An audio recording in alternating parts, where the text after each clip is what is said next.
Okay, I'm gonna show you a trick here, an irrigation hack, so to speak. We want to get underneath the sidewalk in order to bring irrigation for this parkway here. We're gonna have plant material here in the parkway. They had an existing irrigation system under the sidewalk already. They had a 3/4 inch, sizing it down to a 1/2 inch nipple coming up in order to irrigate this parkway.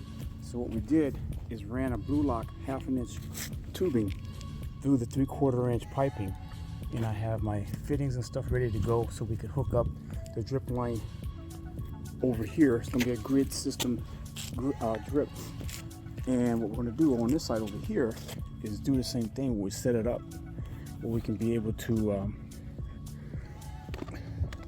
hook it up so it can go underneath. So let me see here, see if I can get this situated so you can watch and see what I'm gonna do.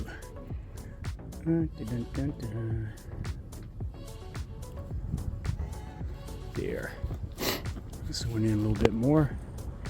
So what I'm gonna do is I have my length. Do it. You can cut it. Cutters like that. Then we have our Blu-Lock fittings.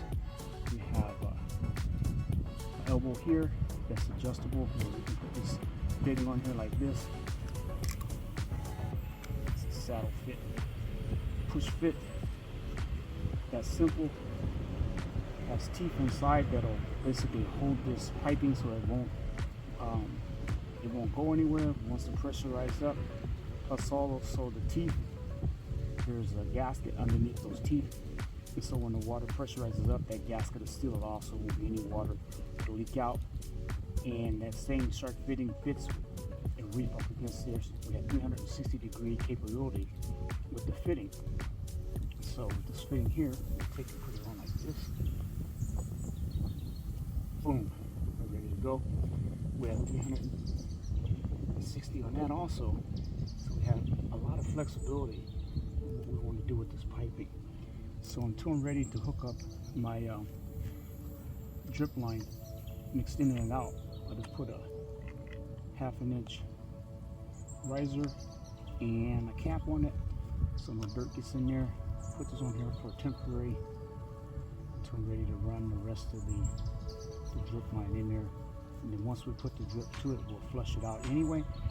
But just to have it ready to go, we have like that. But it's really cool because even if I was putting in a pop-up, I have this flexibility, adjustability with the Blu-Lock.